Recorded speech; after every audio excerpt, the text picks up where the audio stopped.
हाँ तो भाई कल के दिन सुपर संडे में आईपीएल 2025 में खेले गए दो मैच। पहले मैच के बारे में बात करने का मेरा बिल्कुल मूड नहीं है, क्योंकि भाई मेरे को ऐसे मैच पसंद ही नहीं आते हैं जहां एक टीम 280-290 मार दे, दूसरी टीम भी 250 मार दे।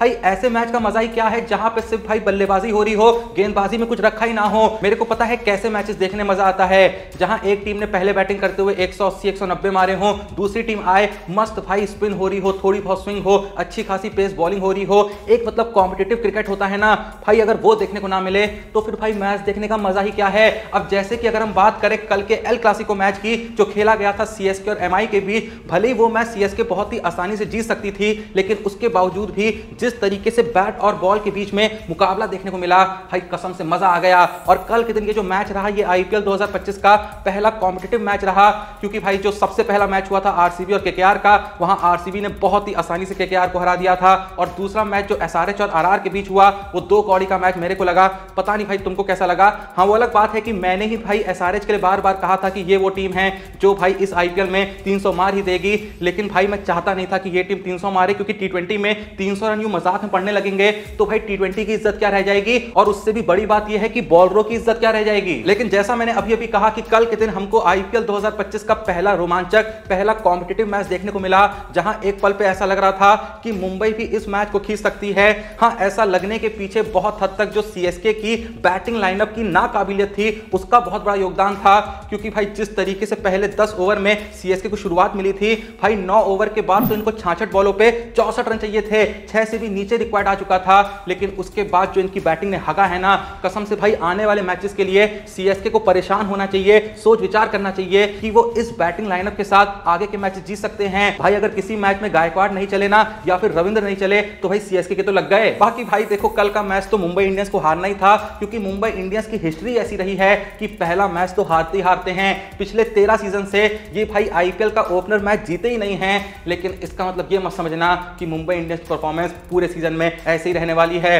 भाई मैं लिख के दे सकता हूं कल के मैच में गलती से भी अगर मुंबई इंडियंस के लिए हार्दिक पांड्या और बुमराह खेल रहे होते ना, सीएसके कल का मैच जीतती नहीं। चलो पांड्या को भी छोड़ दो, भाई सिर्फ बुमराह खेल रहे होते ना, तो जिस तरीके से सीएसके का बैटिंग लाइनअप स्ट्रगल कर रहा था भाई लग गए थे इनके। और मैंने भाई कल के मैच से पहले कहा था ना कि बहुत लोग मान के चल रहे हैं कि सीएसके के लिए ओपनिंग गायकवाड़ और कॉनवे करेंगे, पर मेरे को पूरा यकीन था कि भाई ये लोग कॉनवे को नहीं खिलाने वाले हैं, कॉनवे का फॉर्म उतना अच्छा नहीं चल रहा है, ये लोग रचिन रविंद्र के साथ ही जाएंगे। और ये लोग गए और भाई रविंद्र ने साबित कर दिया कि हाँ भाई वो कॉनवे से ज्यादा काम आ सकते हैं। 45 बॉलों पे 65 नॉट आउट की जो पारी खेली है, अगर उस पारी को हटा दो तो सीएसके कल का मैच बहुत ही आसानी से हार गई होती। इसके अलावा भाई गायकवाड़ की पारी को हम बिल्कुल भी इग्नोर नहीं कर सकते हैं, जिन्होंने भाई शुरुआत में जो तेजी से रन बटोरे, 26 बॉलों पे जो 53 रन का अहम योगदान दिया, एक बार फिर से बता दिया कि आज भी वो सीएसके के सबसे इंपॉर्टेंट बैट्समैन हैं। इसके अलावा भाई कल के इस मैच का जो सबसे ब्यूटीफुल जो सबसे बेहतरीन मोमेंट था वो था भाई सूर्य कुमार यादव का विकेट, जब एमएस धोनी ने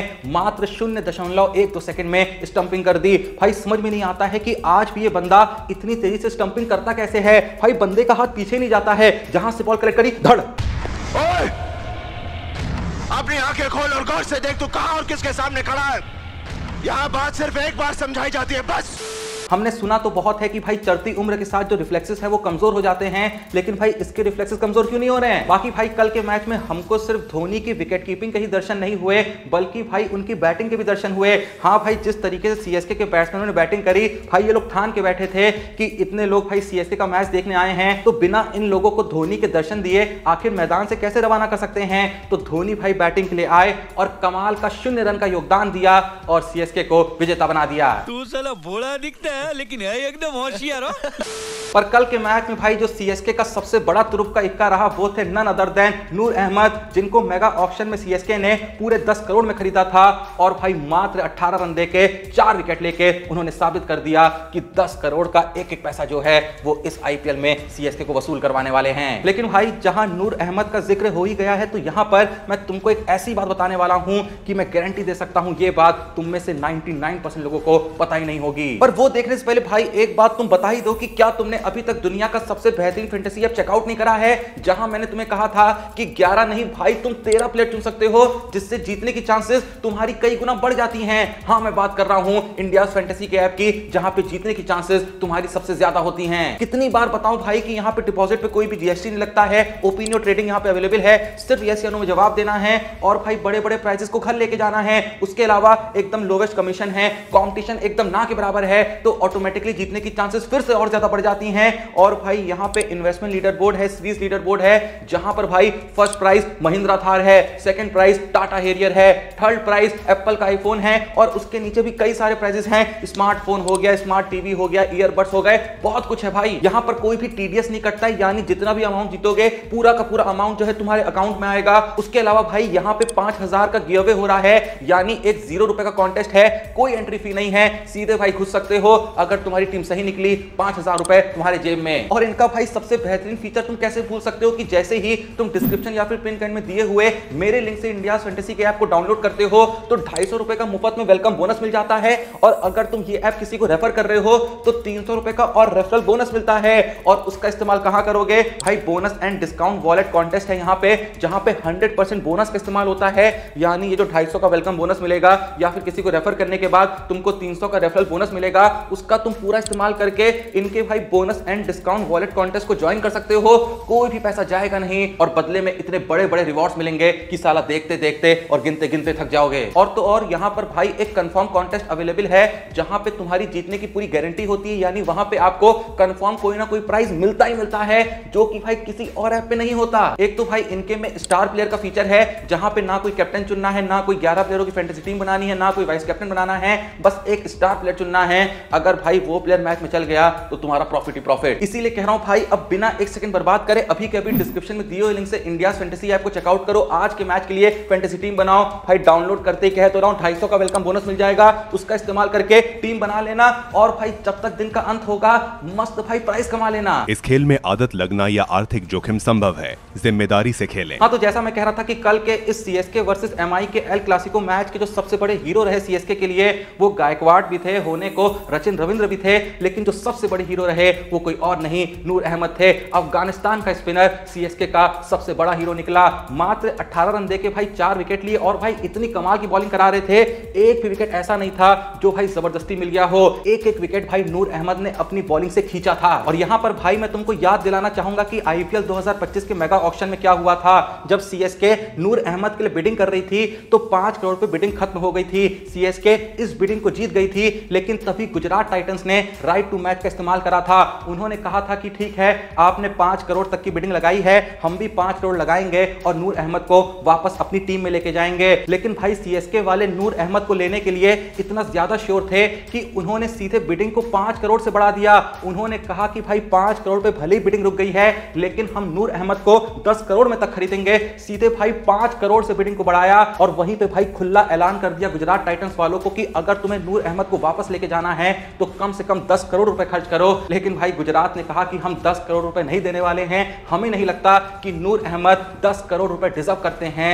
पर भाई चेन्नई ने आखिर साबित कर दिया कि हां, नूर अहमद 10 करोड़ का एक एक पैसा डिजर्व करते थे। इसके अलावा कल के मैच में सीएसके की एक और बाय ने कमाल करा, जो कि थे खलील अहमद, जिन्होंने 4 ओवर में मात्र 29 रन देके 3 विकेट अपने नाम करे। रविचंद्रन अश्विन का भी ये सीएसके कमबैक काफी कमाल का रहा। पहले ओवर में भले ही 14 रन खर्च कर दिए थे, लेकिन उसके बावजूद भी 4 ओवर में मात्र 30 रन दिए और 1 विकेट भी अपने नाम करा। और देखो भाई, कल के मैच में मुंबई इंडियंस ने जाहिर सी बात है हार्दिक पांड्या को मिस करा होगा, जाहिर सी बात है इन्होंने बुमराह को भी मिस करा होगा, लेकिन पता है सबसे ज्यादा ये लोग किसको मिस कर रहे थे? कीरॉन पोलार्ड को। क्योंकि भाई मैं बताना चाहूंगा कि जब से कीरॉन पोलार्ड ने आईपीएल छोड़ा है तब से मुंबई और सीएसके के बीच 4 मैचेस खेले गए हैं और चारों के चारों मैच में मुंबई सीएसके से हार रखी है। ऐसा लग रहा है कि पोलार्ड के जाने के बाद जो सीएसके का कॉन्फिडेंस लेवल है वो यहां से यहां पहुंच गया है। मुझे नहीं आता, इसको बहुत अच्छी तरह आता है, मास्टर है मास्टर।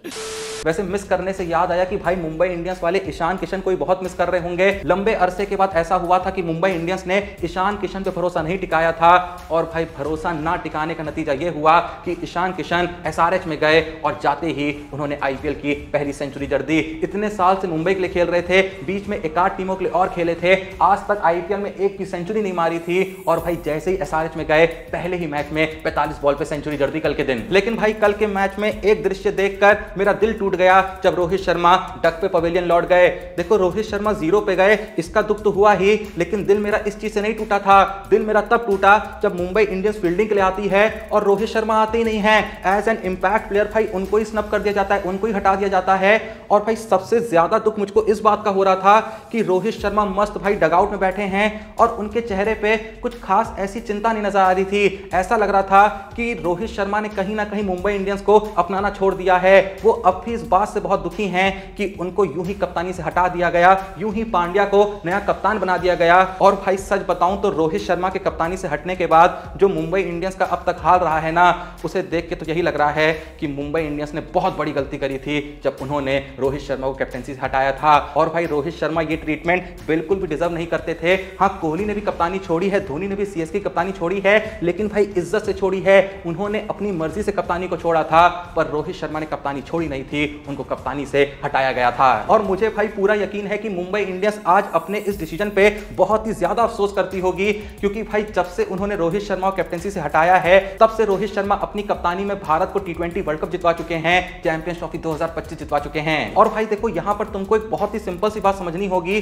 कि कल के मैच में मुंबई इंडियंस के जो परमानेंट कैप्टन है हार्दिक पांड्या, वो भी पिच पे मौजूद नहीं थे। तो ऐसे में तो रोहित शर्मा को फील्डिंग के वक्त होना ही होना चाहिए था ताकि कम से कम कुछ इनपुट्स दे सकें। अब देखो छोड़ने को तो सीएसके कप्तानी धोनी ने छोड़ी है, लेकिन ऐसा थोड़ी कि वो रिलैक्स होकर बैठे रहते हैं, बकायदा इनपुट देते हैं, बकायदा मैच में पूरे तरीके से इन्वॉल्व रहते हैं। भाई 90% ऑफ द टाइम जो धोनी है वो सीएसके कप्तानी तक कर रहे होते हैं। लेकिन भाई जब कल के दिन असल में जरूरत थी मुंबई इंडियंस को रोहित शर्मा के दिमाग की, रोहित शर्मा के कैप्टनसी एक्सपीरियंस की, तब रोहित शर्मा मस्त डगआउट में आराम फरमा रहे थे। कुछ लोग कह सकते हैं कि ये डिसीजन रोहित शर्मा का नहीं रहा होगा, शायद सूर्य कुमार यादव ने या फिर मुंबई के कोचिंग स्टाफ ने कहा होगा कि आप बैठ जाइए, आप क्या ही करेंगे। लेकिन भाई देखो रोहित शर्मा कोई औंगा पौंगा प्लेयर नहीं है। अगर खुद रोहित शर्मा चाह रहे होते कि वो फील्डिंग के वक्त मौजूद रहें तो भाई किसी का बाप उनको नहीं रोक सकता था। हाँ, यहाँ पर ऐसा करने के पीछे एक रीजन जरूर हो सकता है कि रोहित शर्मा की ठीक ठाक एज हो गई है और कहीं ना कहीं वो 2027 ओडीआई वर्ल्ड कप को टारगेट कर रहे हैं। और बीच में ऐसी खबरें आई थी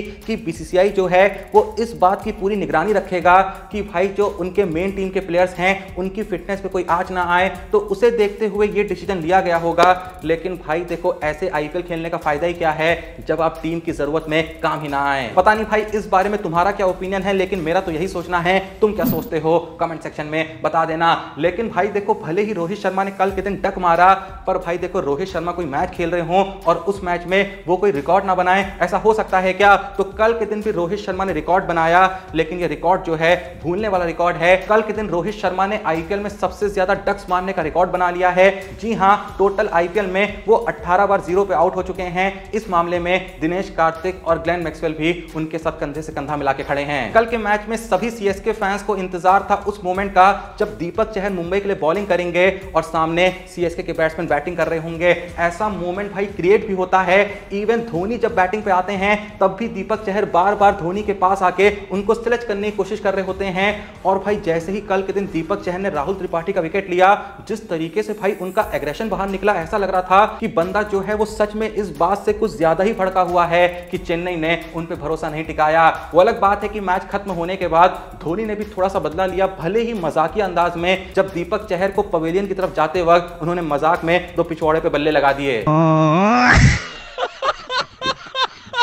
खैर अंत में अंतिम सत्य यही है कि कल के दिन सीएसके ने मुंबई को हरा दिया, लेकिन भाई हाँ सीएसके को यहां पे सोच विचार करना होगा, यहां पे थोड़ी सी प्लानिंग करनी होगी कि क्या इस बैटिंग लाइनअप में वो दमखम है कि वो बड़े टारगेट को चेस कर सकें या फिर पहले बैटिंग करते हुए सामने वाली टीम के लिए एक बड़ा टारगेट सेट कर सकें। दीपक हुड्डा, राहुल त्रिपाठी, सैम करन, इन सबको ये दिखाना होगा कि हाँ भैया बैटिंग में हम भी कॉन्ट्रीब्यूट कर सकते हैं, जरूरत पड़ने पर हम भी तेजी से 30-40 रन मार सकते हैं। वरना भाई कल के दिन जिस तरीके से इन्होंने बैटिंग करी है, खासकर दीपक हुड्डा और खासकर सैम करन ने जो हगा था ना, ऐसा लग रहा था कि सैम करन को बैटिंग ही नहीं आती है। लेकिन मैं बता दूं कि सैम करन हाल ही में जितनी भी लीग्स खेल के आए हैं, हर जगह भाई 50 से ज्यादा की एवरेज रही है, 160-70 की स्ट्राइक रेट रही है। तो हो सकता है कि आने वाले मैचेस में कुछ बवाल कर दें। बाकी जो भी ये वीडियो देख रहा है, तुम्हारा कल का मैच देखने के बाद सीएसके और मुंबई की टीम के बारे में क्या फीडबैक है? लगता है कि क्या इनमें से कोई टीम छठी बार आईपीएल टाइटल जीत सकती है? जो भी सोच रहे हो कमेंट सेक्शन में जल्दी से बता दो। और याद से भाई डिस्क्रिप्शन में दिए हुए लिंक से इंडियाज फैंटेसी ऐप को जरूर चेकआउट करना, एक बार जाके देखो भाई 13-13 की टीम बन रही है, ट्राई तो करो। और उसके बाद भाई जो फ्री गिवअवे वाला कॉन्टेस्ट है ना, 0 रुपए एंट्री फी, जीत गए तो 5000 रुपए मिल जाएंगे भाई, महीने का खर्चा निकल जाएगा। और जैसा मैंने कहा कोई टीडीएस नहीं कटता है, 5000 का 5000 पूरा भाई तुम्हारे अकाउंट में आएगा। और भाई भूलो मत, जैसे ही तुम मेरे दिए हुए लिंक से डाउनलोड करोगे तो 250 का वेलकम बोनस है, किसी को भी रेफर करोगे 300 का रेफरल बोनस है। तो भाई सिर्फ बोनस का इस्तेमाल करके तुम बोनस वाले कॉन्टेस्ट में खेल सकते हो, 100% बोनस का यूज कर सकते हो, यानी तुम्हारा कुछ नहीं जा रहा है और भाई बदले में प्रॉफिट ही प्रॉफिट आ रहा है। तो जल्दी जाओ, अभी जाके इंडियाज फैंटेसी पे आज के मैच के लिए टीम बना लो। बाकी वीडियो को लाइक कर दो, चैनल को सब्सक्राइब कर दो। मिलते हैं नेक्स्ट वीडियो में, तब तक के लिए जय हिंद, धन्यवाद।